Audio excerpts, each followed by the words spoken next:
We'll call this meeting to order. John, would you please take the roll?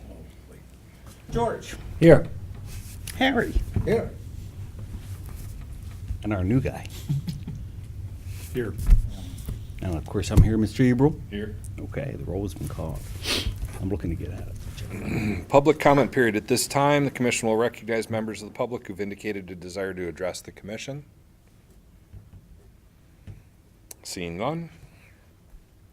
Commissioner, council, and staff comments. I'm going to start with the opportunity for Alan, our newest member of the commission, to introduce himself today. Alan Johnson, resident of Marshfield for 8 years now, moved here from Nebraska, Husker fan, got beat again. It was close. That's about it. Thank you. Welcome. Any other commissioner comments? Council? Oh, Harry? If I might, I think the entire staff of Marshfield Utilities ought to be commended for the excellent job that they did 2 weeks ago at the Business After 5, the Mackey Business After 5. The exhibits and displays are just super. We had a good turnout, but I wish there were more of the public there to see what we have. It was excellent. I agree. I think you guys did a really nice job with that. Thank you. Gordy, you have any words from the council for us? No, I didn't make that because we had a council meeting that night. Oh, Otherwise, yeah. maybe you should make this a traveling show, that you bring it around to the community at different events, if this was something. Well, We have a lot set up. oh, Yeah. I don't know that it would travel real well. Okay. Staff? Yep. Well, as you know, we're involved in a lawsuit with the rear end, and we are joint with the city in that, and I think we got drawn in simply because we're a signatory on the original agreement back from 1999. So we filed to get removed from the case because we really have nothing to do with it. And we're hoping by the end of the month that we'll know more about whether we're going to get dropped. Nick? Today, would like to take this time to recognize Randy Ayer for completion of the Journeyman Electric Line Worker Apprenticeship. The apprenticeship consists of completing 8,000 hours on the job and then over 640 hours of paid related instruction, and it spans across the 4-year period. So I have this plaque, which is a certificate of his completion of his apprenticeship, so I'll give that to Randy. Thank you. Appreciate everybody at Marshfield Utilities, especially Bob and Kathy. You stuck up for me when the hiring time came around. I really like to thank the linemen. I mean, you just got a stellar line crew here, very skilled, very very knowledgeable. I appreciate all that you guys have done for me. Thank you. Good job.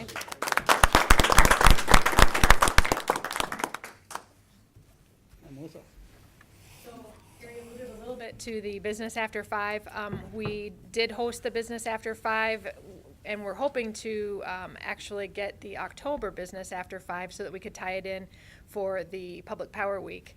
We also, though, for this last week, we did a similar setup, and we also actually had a water setup as well for local 8th graders. And I think our location, we had about 150 8th graders, 150 to 160 8th graders that toured through and spent about a half day in total that we worked with the different 8th graders and let them get some hands-on experience. So very similar, if you witnessed the Business After 5, very similar, but also really got some opportunities for them to try on equipment, handle the equipment, practice trying to put a sleeve on a main break. And it is something that we are hoping to continue with. It is a little difficult to take it on the road, but hoping to work more with the different students, and also hope to have maybe an open house next year. So instead of the Business After 5, try and do something that we could have the community come in and get a chance to do the same.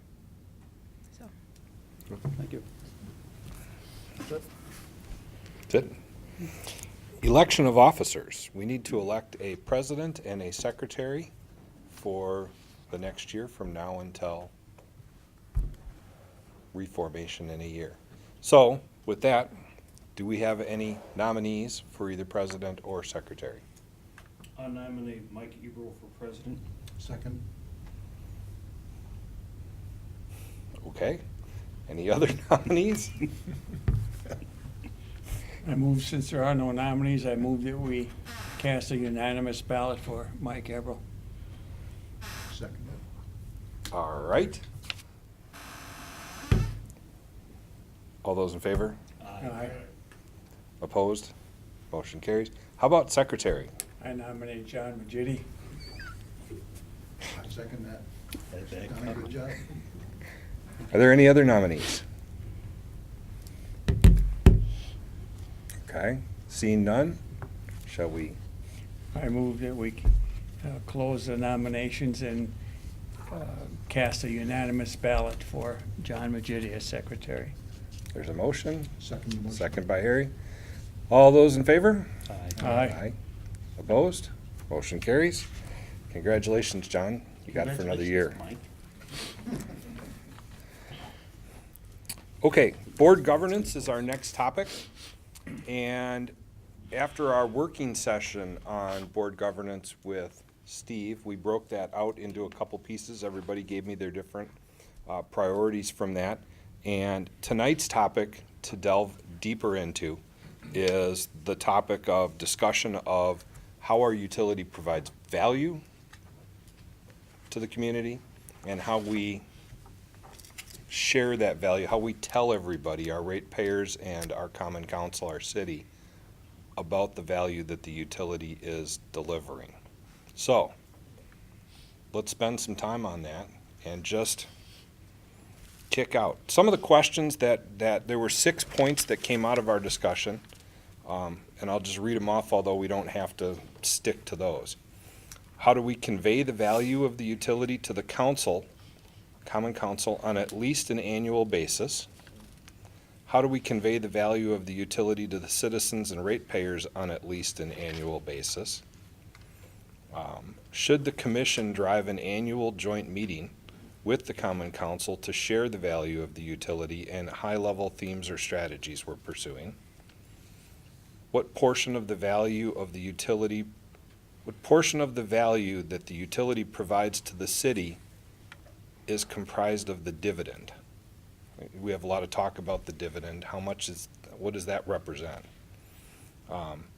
Exploring whether there's a better way to give the city money other than the dividend.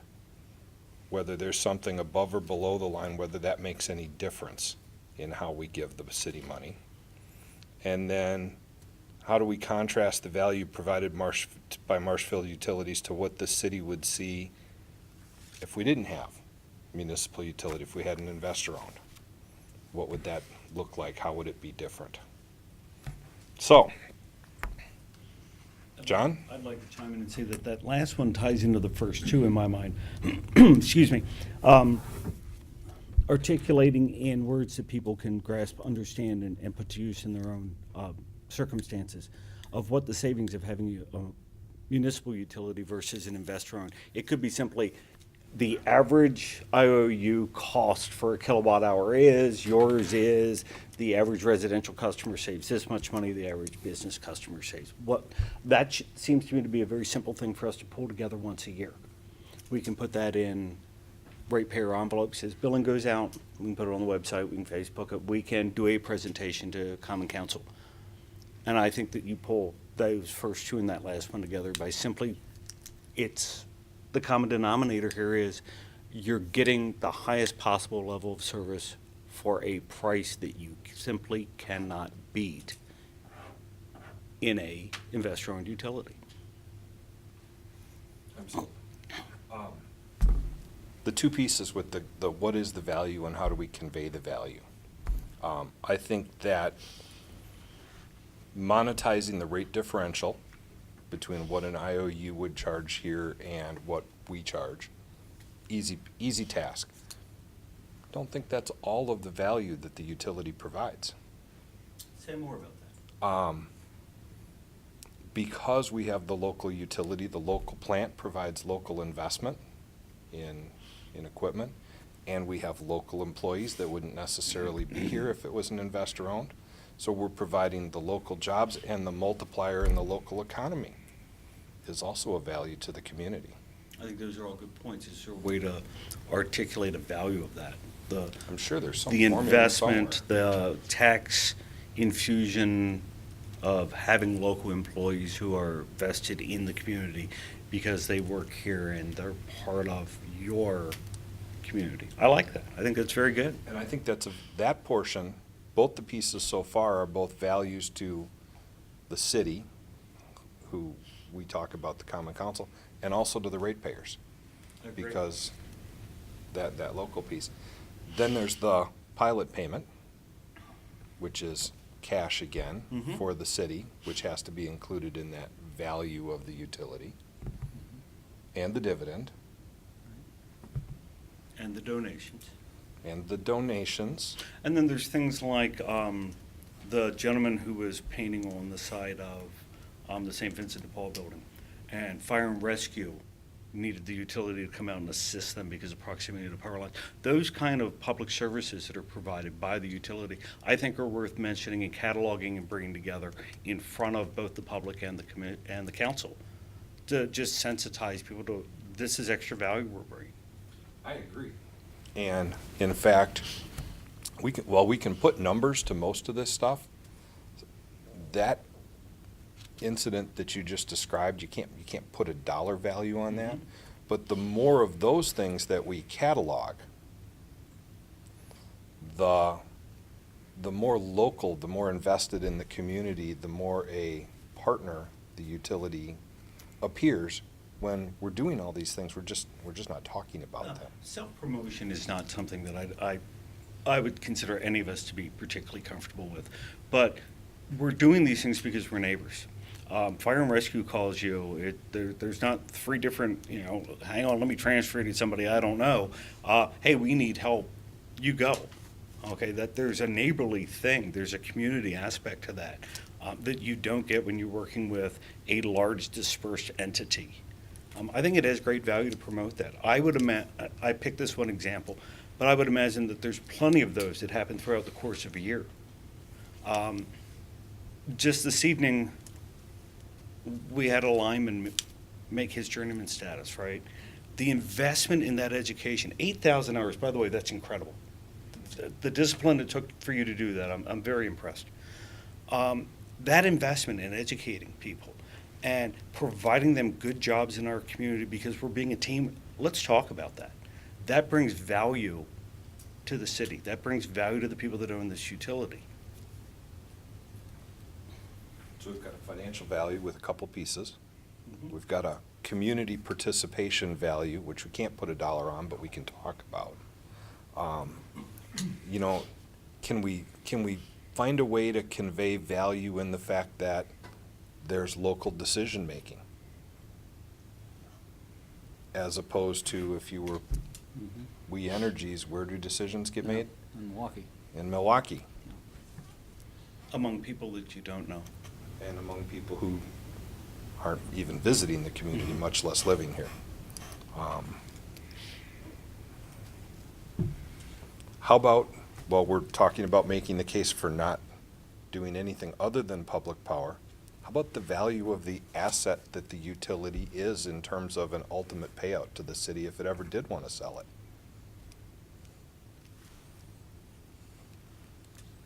I don't know that I want to go down the road of putting a number on it, but you have to allude to the fact that it's there. And that the property owners of the city actually own a piece of that. Yeah, no, I think that's good thinking as well. There's a lot to be gathered up there.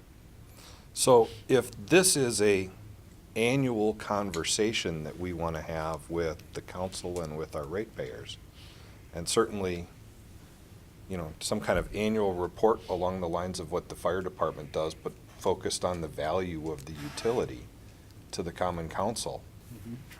That's one mechanism.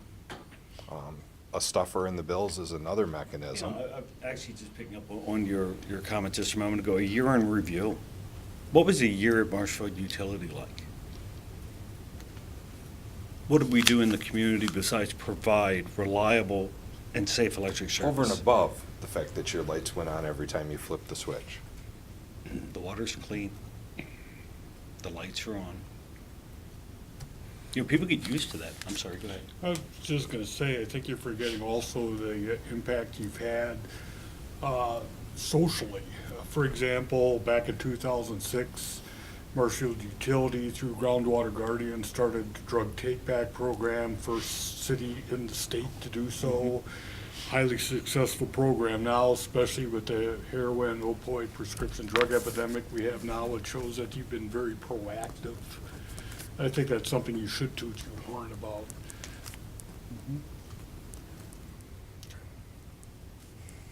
I couldn't agree more. There's some horn tooting to be done. So, we're talking about a project for staff that, to put this together. I mean, this isn't gonna put itself together, and it's not something we're gonna do.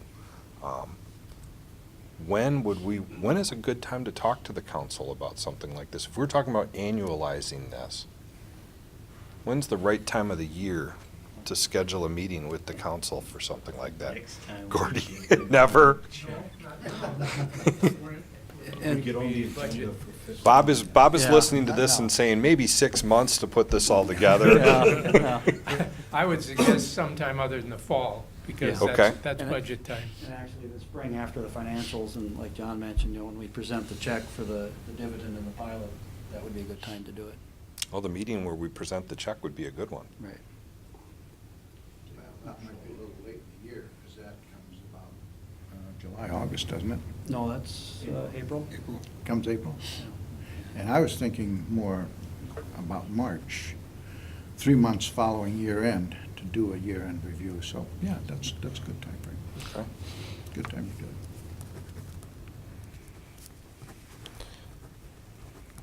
There's a lot of goodwill that spills out from the day-to-day operations of this utility.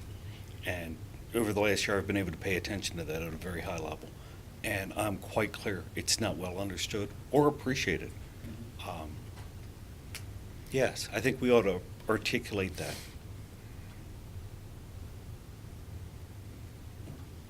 We're talking about doing our strategic planning in December. December, if we can get some dates. If we get some dates. Yeah. So, to include with that high-level review, kind of, the top themes we're looking at over the next few years would be reasonable in Sure. April also. Okay. So, do we need a motion to instruct staff for something like the fact that we want to do this? Are we setting a policy at this point that this is a annual event going forward? What level do we want to approach this at? Well, I'm going to champion the position that it's a policy decision as part of governance and determining what instructions we give the utility and what responsibilities the utility has to follow forward without further input or manipulation from the commission. I would think this is a policy. We give a goal, this is what we'd like to see happen, and then we let the managers of the utility run with that as they best see able within their time and their resources and the information that's available to them. That was well said. Thank you.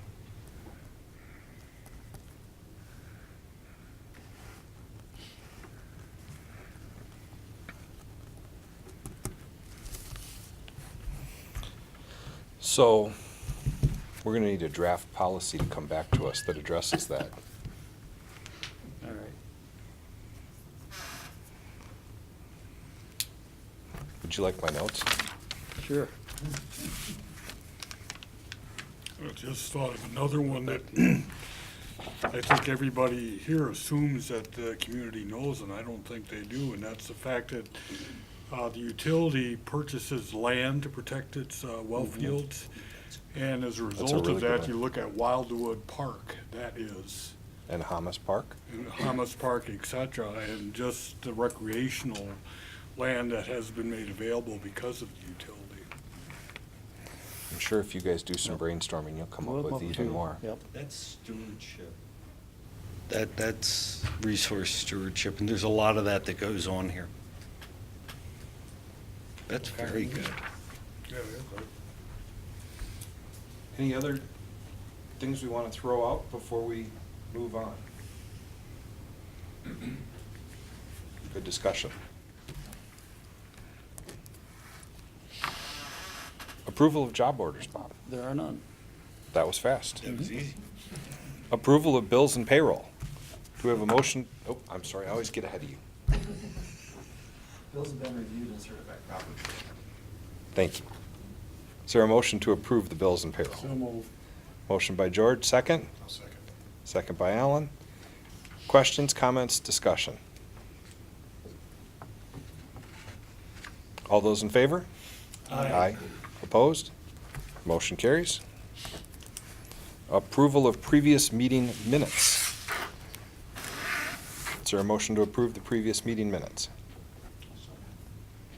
Motion by Harry, second. John? Any discussion? All, oh, Comment. Meeting minutes are a result of meetings, which are a result of planning and lots of work on the part of utility management staff, and it has been noted that that information is getting to us quicker and giving us more time to digest it, and I want to say personally, thank you. That came out in governance meeting, you guys captured it, you acted on it, thank you. okay. We have a motion and second to approve the meeting minutes. Is there any other discussion? All those in favor? Aye. Aye. Aye. Motion, or nay, or opposed? No. Motion carries. Review of department and financial reports. David? You have a couple? Noteworthy projects. Yes. The water tower is nearing completion. Actually, there's about 10 feet around the base that needs to get painted yet. That's what you were looking at. Yeah. They'll finish that up soon. They're not too worried about that. They didn't do it today because it was too windy out this morning. Dust blows against it. Got a picture in the paper last week. And the aeration tower project, the aeration tower is installed. The treatment plant's almost back in shape. It's ready to go. We're missing the blower. The blower needs to get trucked up from North Carolina. It's stuck down there. They got some problems getting trucks. But we expect it to be here this week, so it should be in service this week. I know. Did they have some? Gee, I wonder if It should be here. Should be here this week, and it's 1 day install, and we'll be up and running. And I just met with some of the press this afternoon to try to get some newsworthy stuff on that. So we're sitting in good shape. And if you've seen the tower, Dave assured me it was blue. I've looked at it and it is compared to the white, it's blue, but not very blue. It does look more blue in the dark day. That's the most popular color for a water tower in the nation. Is that how you picked it? No, that's what all our other ones are. Yeah, they're the exact same color. It's blue. Water blue, it's called. Yeah. It's dynamic paint, water blue. Do we have anybody who wants to buy advertising on it?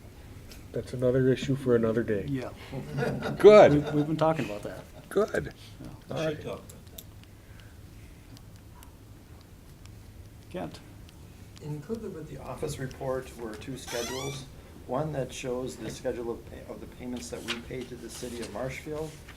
And on the next page was a schedule of amounts that we billed to the city of Marshfield that they actually paid us for. Welcome any questions that you have at this time or anytime in the future. Thank you for putting this together, guys. I know this was a question that came out at our last meeting. There was something where comment about the fact that we pay a portion of some of the salaries up at the city, and everybody kind of went, really, what? So staff did a nice job putting together all the transfers that happen one way and then the other way, so.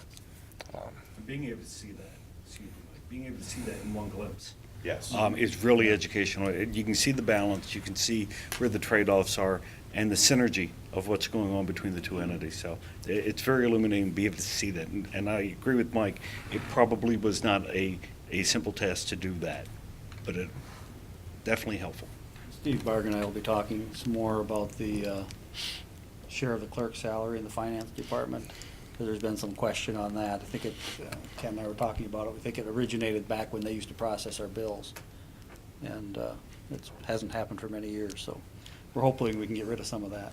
Because it's the way it's always been. That's right. It must be right. Is that all we That's have? it. That's all we have? Okay. Commission Education, home energy audits. Anybody have any questions on those? Put together a very nice recap of what he provides when he goes out in the field. Reading through it this morning, I think the only thing we forgot to mention is that they are free for residential customers, so, along with the, no cost, right? It's surprising we don't get more people wanting to have those done, because like Kathy says, they're free. Just come in there and maybe find you some ways to save energy. Early on, there was a waiting list. He had multiple audits a day, and now it's more cyclical. You know, this is about the time of the year that we have a bill insert, I think, went in October, didn't it, Kent? Yes. September, October. Yep. So he'll probably start getting some calls for those people that read the insert. Any measurement, any idea what his average savings or potential savings that he finds for people is, whether they choose to take advantage of it or not? I don't know Not- if there's not any aware of way, it. yeah. We don't always know what they do after he Sure. leaves, yeah. We just know our revenues are down. Yeah. And you can see from the pictures, there's some, some very obvious things that people can work on. Yes. Yeah. You said that with a light tone in your voice, but that, coming back to Mike's government, and I'm sorry, I'm only going to take 30 seconds on this. Think about this. We're a utility that actively encourages you to give us less money. Think about that. Think about promoting that in the public eye. The truth of it, that we're a utility that actively encourages you to pay us less, and we're happy about it.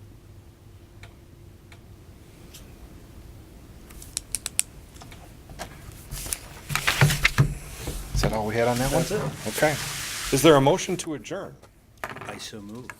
Motion by John, second by Harry. Any discussion? All those in favor? Aye. Opposed? Motion carries. 28.